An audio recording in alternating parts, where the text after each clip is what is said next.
The Oath and the Connection. Over the years, Nacian had grown to enjoy his time alone in his sitting room more and more. After he'd finished his nightly ritual of praying in the pagoda, he'd retreat to his sitting room where he'd read letters and scrolls written by his ancestors.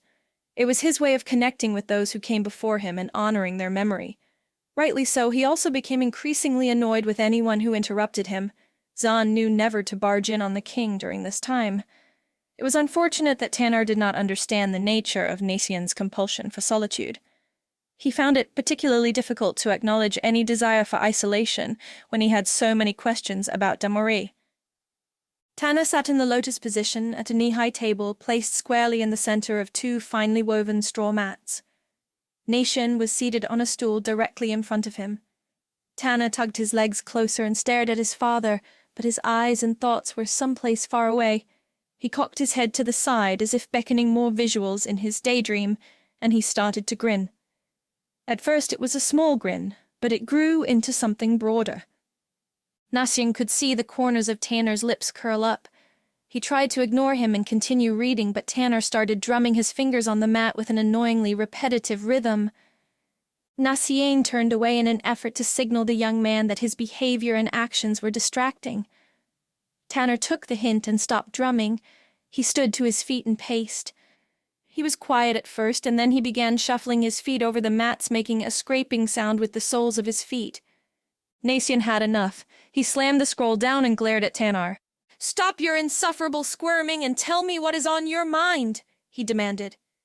Tanar was eager to share his thoughts. He raced to Nacian's side and kneeled at his feet. "I want to know all about the masked woman, Damori," he began. "Why does she hide her face? What is her lineage? Is she royalty, a princess from lands far away?"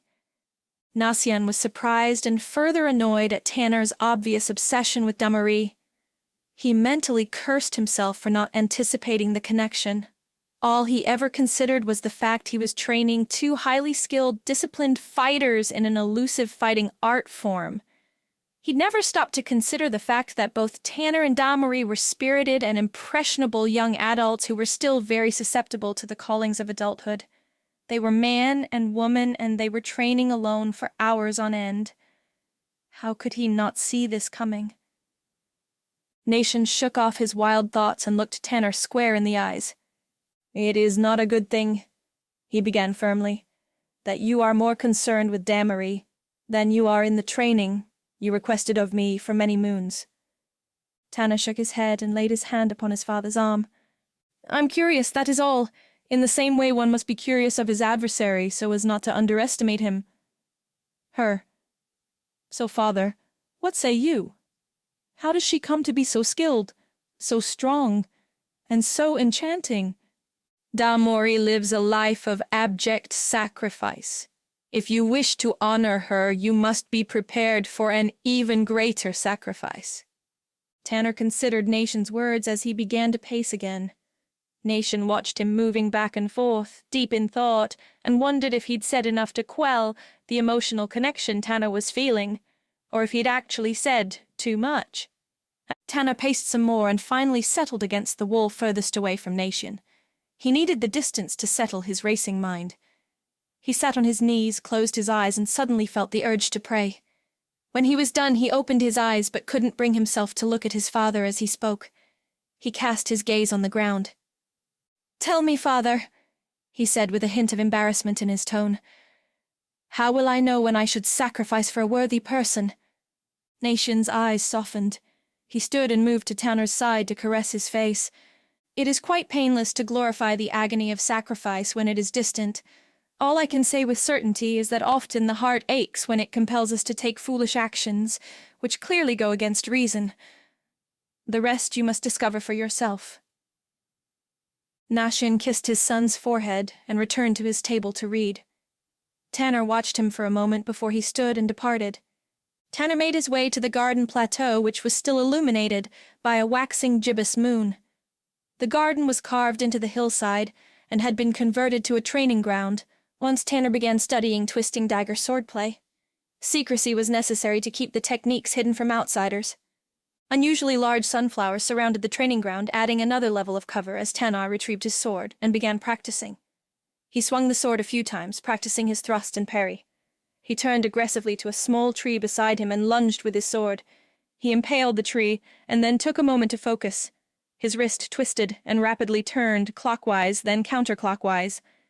The tree splintered in the center and toppled over. Tanner was pleased with his results and smiled at the damage such a simple little gesture inflicted. He stood there a moment, considering everything that had changed in his life since he met Damarie. His relationship with Nacien was growing stronger every day. He felt less like an orphan and more like a son. After years of nagging, pleading, demanding, and begging, he was now months into training in the way of Twisted Dagger. It was his legacy and birthright. On the day he discovered his father secretly training Damarie, King Nacien relented on his formal moratorium on training. Most impactful of all, he surmised, was the wonder and excitement he felt as he trained with Damarie. If he were superstitious, he would have thought her to be some sort of good luck omen. His heart began to beat faster as he thought about Damarie and her dark cloak, hood, and veil. He wondered how any woman could take up so much space in his mind when he'd never laid eyes upon her in the flesh. It was bewitching to say the most. He smiled to himself again and returned to his practice. In his deep revelry and concentration, he failed to notice Elda standing in the shadows, watching his every move with grave concern.